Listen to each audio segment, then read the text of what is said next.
아이오와주의 한 대형교회 주차장에서 총격 사건이 벌어져 범인을 포함해 3명이 숨졌습니다. 범인은 헤어진 여자친구의 앙심을 품었던 것으로 전해졌습니다.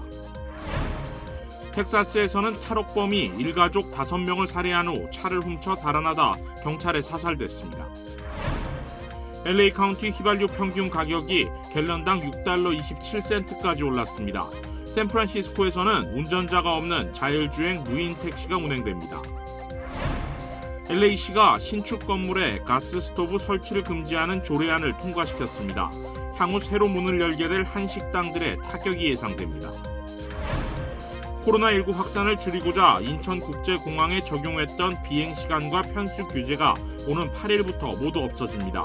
모든 입국자의 격리 의무도 사라집니다.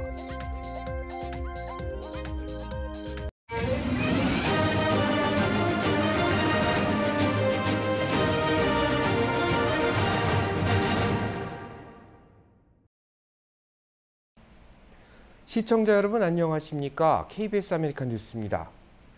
아이오와주의 한 대형 교회 주차장에서 총기 사건이 벌어져 용의자를 포함해 3명이 사망했습니다. 범인은 헤어진 여자친구의 앙심을 품었던 것으로 확인됐습니다. 아이오와주 스토리 카운티 셰리프국은 어제 오후 교회 주차장에 머물던 여성 2명이 한 남성의 총격으로 사망했다고 밝혔습니다. 여성에게 총격을 가한 용의자는 현장에서 스스로 목숨을 끊었는데 조사 결과 헤어진 여자친구의 앙심을 품고 범행을 저지른 것으로 드러났습니다. 사망한 용의자는 올해 33살의 조너던 리 휘트레치로 확인됐습니다. 그는 헤어진 22살의 여자친구 이든 먼탱에게 총격을 가해 사망에 이르게 했고 이 과정에서 곁에 있던 21살의 비비언 플로레스도 총격을 받고 목숨을 잃었습니다. 조사 당국은 범행 당시 교회 안에 고등학생과 대학생 80여 명이 있었지만 용의자가 교회에 난입하려 했던 흔적은 발견되지 않았다고 발표했습니다. 용의자 휘트레치는 최근 먼텐과 헤어진 것으로 확인됐고 경찰을 사칭한 혐의로 체포된 전력도 있는 것으로 드러났습니다. 캘리포니아주에서도 같은 날 강력 사건이 벌어졌습니다. 샌버나디노 카운티 셰리프국은 어제 오후 은행에서 강도 사건 피해가 접수돼 현장에 출동했다 용의자와 추격전이 벌어졌다고 밝혔습니다.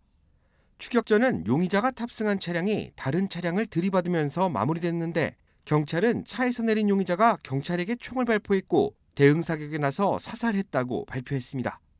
이번 사건으로 경찰과 시민이 부상당한 사례는 보고되지 않았습니다. 뉴욕주 의회가 반자동 소총 구매와 소지 연령을 18살에서 21살로 올리는 법안을 가결했습니다.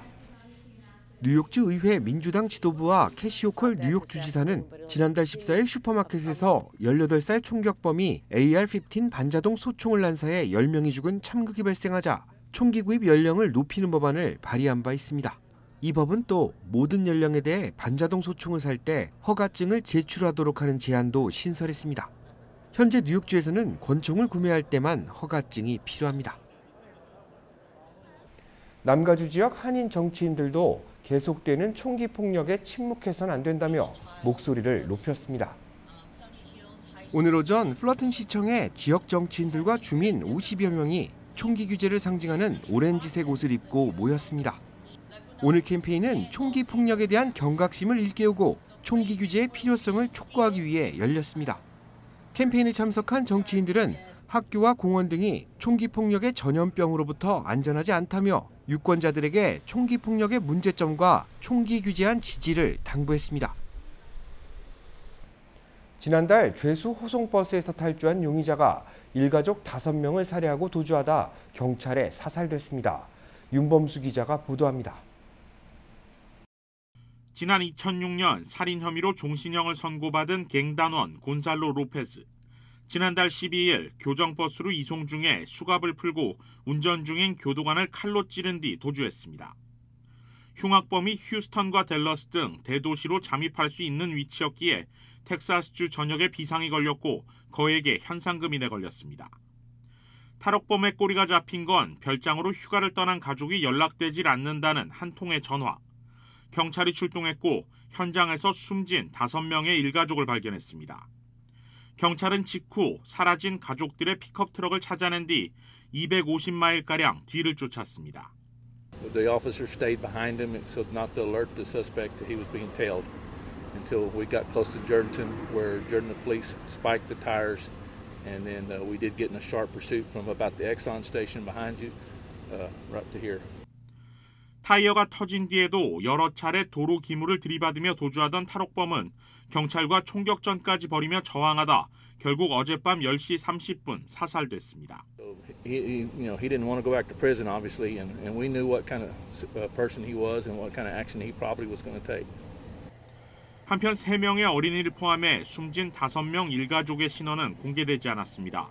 가족들은 탈옥범과는 일면식도 없었고 피해 당일 개인 별장을 찾았던 것으로 전해져 안타까움을 더했습니다.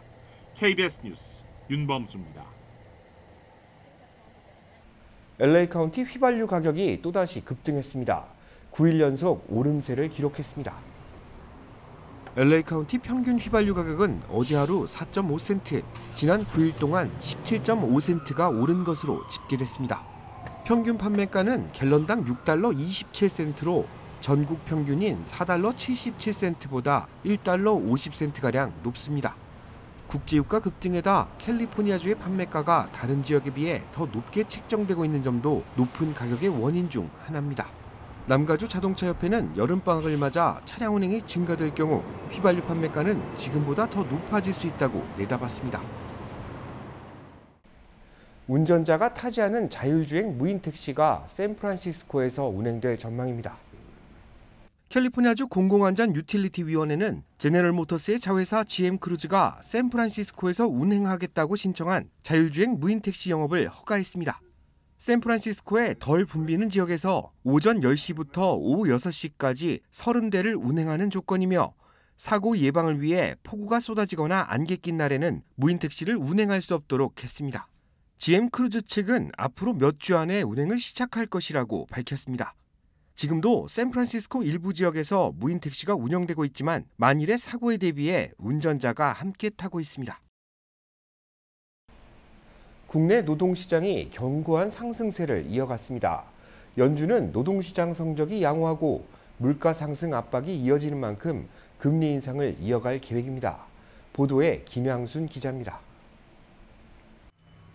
미국에서 5월 한 달간 새로운 일자리 수가 전달보다 39만 개 늘어난 것으로 집계됐습니다. 이는 17개월 연속 신규 일자리 증가세로 4월보다 증가세는 다소 둔화됐지만 당초 전망치인 31만 8천 개를 훌쩍 뛰어넘는 수치입니다.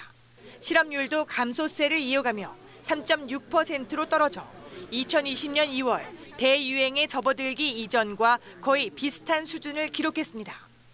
The job market is the strongest it's been since just after World War II. We've got more evidence of that today. 그러나 노동시장의 견고한 성적에도 불구하고 경제 상황은 복잡합니다.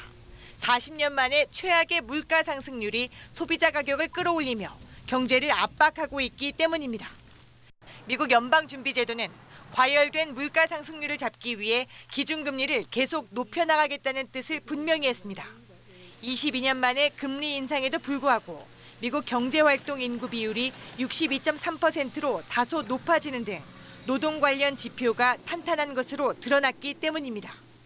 바이든 미국 대통령은 노동부의 일자리 보고서 발표 직후 기자회견을 열고 미국 경제의 기초는 탄탄하다며 물가 상승률을 잡는다면 경제가 연착륙할 수 있을 것이라 자신했습니다. 워싱턴에서 KBS 뉴스 김양순입니다. LA시가 신축 건물에 가스 스토브 설치를 금지하는 조례안을 통과시켰습니다. 주거시설은 물론 상업시설에도 적용되기 때문에 새로 문을 여는 한식당들의 타격이 불가피해 보입니다. LA시 의회가 가스 스토브 설치 금지 조례안을 통과시켰습니다. 조례안이 시행되면 새로 지어지는 신축 건물에 가스 스토브 설치가 전면 금지됩니다. 신축 건물에는 반드시 전기 설비를 들여놓아야 하는데 아직 시행 시점은 정해지지 않았습니다. 하지만 시행될 경우 한식집을 운영하는 업주들은 신축 상가 임대를 기피할 것으로 보입니다. LA시 의회는 탄소 배출을 줄이기 위해 이번 조례안을 추진했다고 밝혔습니다. 국내 코로나 확진자 수가 공식 집계의 30배에 달할 수도 있다는 연구 결과가 나왔습니다. 뉴욕 시립공중보건대 연구진이 뉴욕 시민 1,030명을 대상으로 조사한 결과 22.1%가 지난 4월 23일부터 5월 8일 사이 확진 판정을 받았습니다. 이 결과를 뉴욕 거주민 전체에 대입하면 2주 동안 약 150만 명이 확진 판정을 받은 겁니다. 그런데 같은 기간 뉴욕시가 집계한 공식 확진자 수는 49,253명, 연구 결과의 30분의 1에 불과했습니다. 뉴욕 시립공중보건대 연구진은 이 같은 차이가 뉴욕시만의 문제가 아닐 것이라고 언급했습니다. 자가진단 키트 보급이 늘며 정부나 보건당국이 집계할 수 있는 제도적 장치가 대폭 줄어든 것이 원인으로 분석됩니다. 팬데믹 사태 장기화에 지쳐 증세가 있어도 검사를 기피하는 시민들이 늘어난 것도 정확한 집계를 저해하는 또 다른 이유로 풀이되고 있습니다. 한국 정부가 답답했던 하늘길을 팬데믹 이전으로 돌리는 조치를 내놨습니다. 조혜진 기자가 보도합니다. 코로나19 확산을 줄이고자 인천국제공항에 적용했던 비행시간과 편수 규제가 모두 없어집니다. 오는 8일부터는 국제선 운항에서도 일상 회복을 시작하겠다는 겁니다. 인천공항은 항공 편수와 비행 시간을 제한하고 있어 항공 수요에 탄력적으로 대응하지 못하고 있습니다. 이에 따라 항공권의 부족, 가격 상승 등 국민 불편이 가중되고 있습니다. 입국자 격리 의무도 없어집니다. 백신을 맞지 않았더라도 입국 시 확진자가 아니라면 7일 동안 격리할 필요가 없습니다. 이번 조치는 소급 적용돼 이전 입국자라도 PCR 검사를 거쳐 격리가 풀립니다. 비용 편익을 분석해 볼 때 현재는 격리를 전면적으로 해제하는 것이 방역 상황에 미치는 영향보다 국민 경제에 주는 이 효과가 훨씬 크다고 판단하고 있는 중입니다. 해외를 오가는 사람이 많아지면 해외 변이 유입 가능성도 커질 것으로 우려되는 상황. 입국 전후 코로나19 검사는 지금처럼 반드시 해야 합니다. 입국 전에는 PCR 또는 신속 항원 검사를, 입국 후에는 3일 이내 PCR 검사를 받아야 하고 어길 경우엔 1년 이하의 징역이나 1,000만 원 이하 벌금이 부과될 수 있습니다. 확진자 격리 의무를 언제까지 유지할지를 놓고도 어제부터 전문가 태스크포스의 논의가 시작됐습니다. 첫 회의에서는 재유행 가능성이 나오는 상황에서 7일 격리 의무마저 없앨 경우 확진자가 얼마나 더 늘지 등을 포함해 다양한 가능성을 검토했습니다.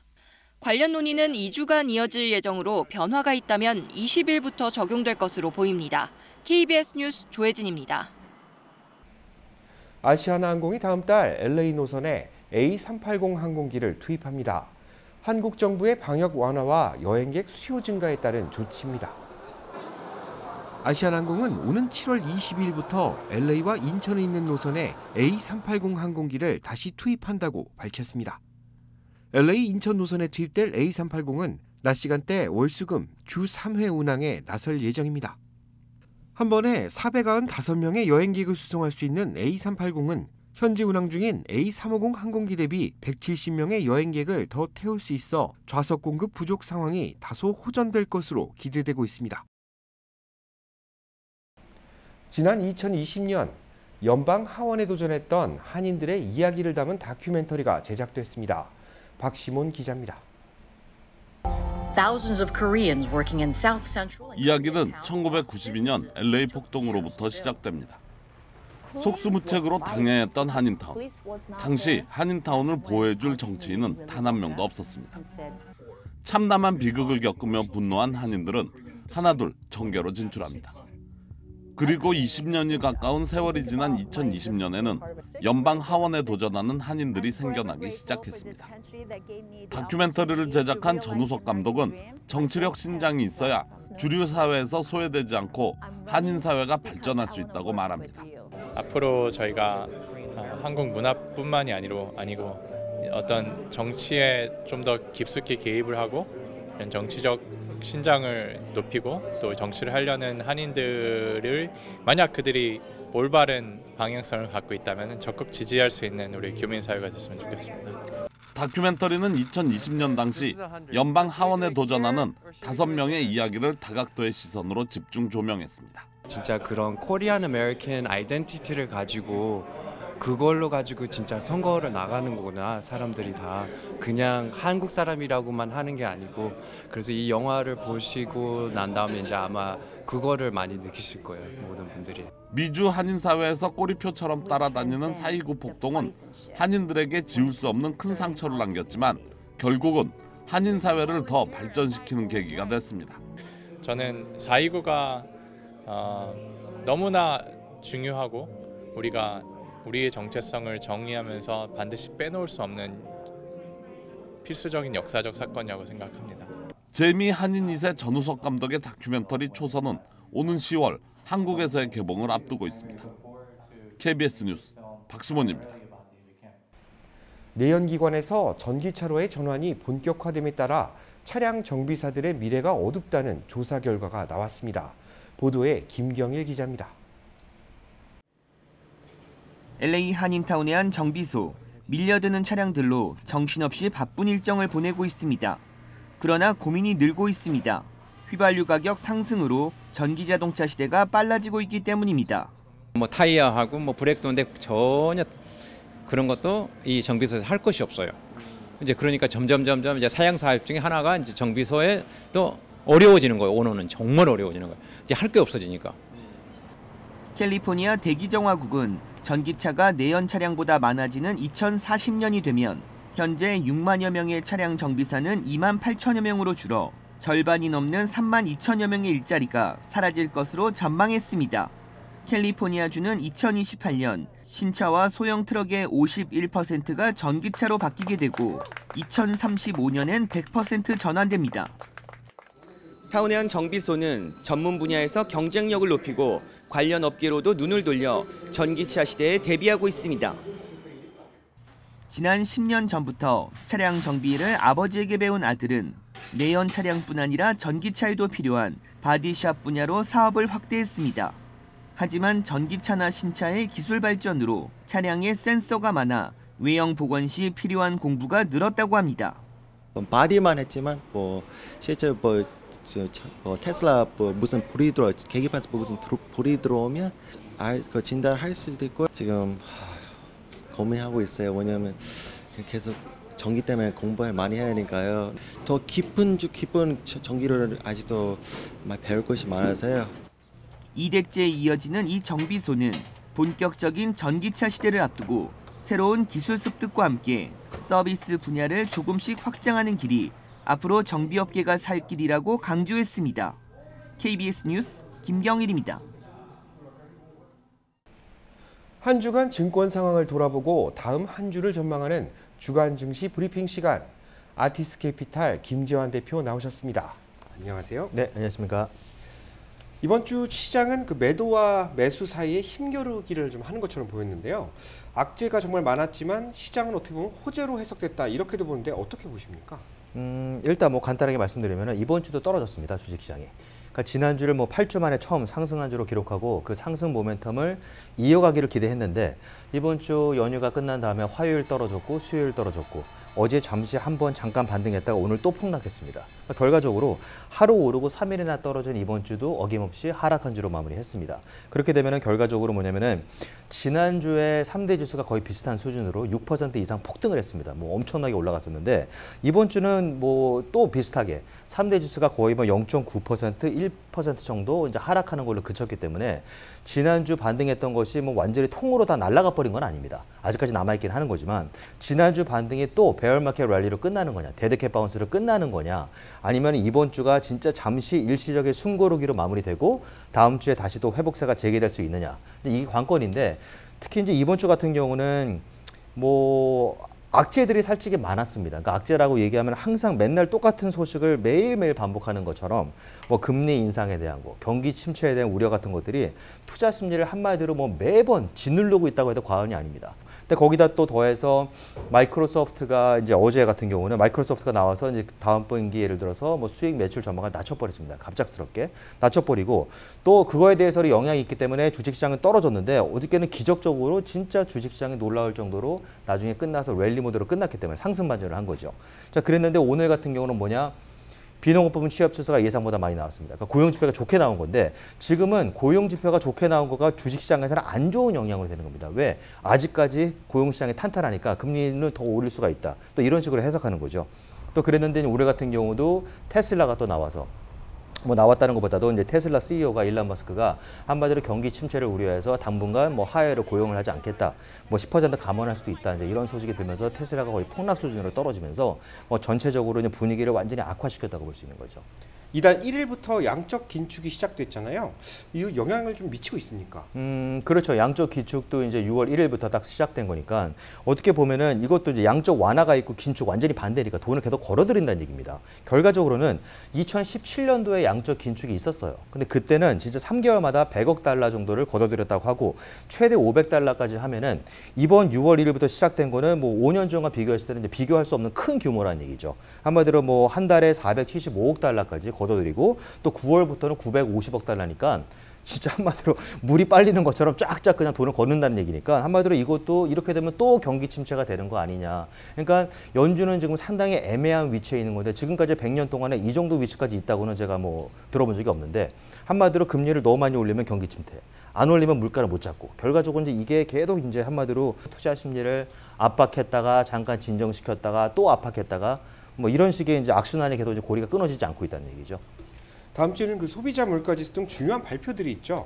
어떤 상황들이 좀 나올 수 있을까요? 다음 주 같은 경우는 뭐 무역 수지, 뭐 미시간 센티멘트 이런 것들이 나오는데 무엇보다도 다음 주 금요일 날 소비자 물가지수가 나옵니다. 자, 그럼 연준이 봤을 때는 이제 6월 달 미팅이 6월 14일, 15일이니까, 그러니까 다다음 주죠. 그러면 다음 주에 이제 금리 미팅을 하기 전에 나오는 소비자 물가지수이기 때문에 뭐 지난달과 비교했을 때 어떻게 됐느냐, 조금 쿨다운이 되고 있느냐, 정점을 찍었느냐 아니냐에 따라서 한마디로 주식시장이 투자 심리 이런 것들이 또 미친 듯이 널뛰기 하듯이 요동칠 수 있다는 거죠. 아직도 그 굉장히 불안정한 투자 심리 상태가 이어지고 있는 것 같습니다. 오늘 말씀 감사합니다. 네, 감사합니다.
KBS 아메리칸 뉴스 마칩니다. 편안한 주말 되시기 바랍니다.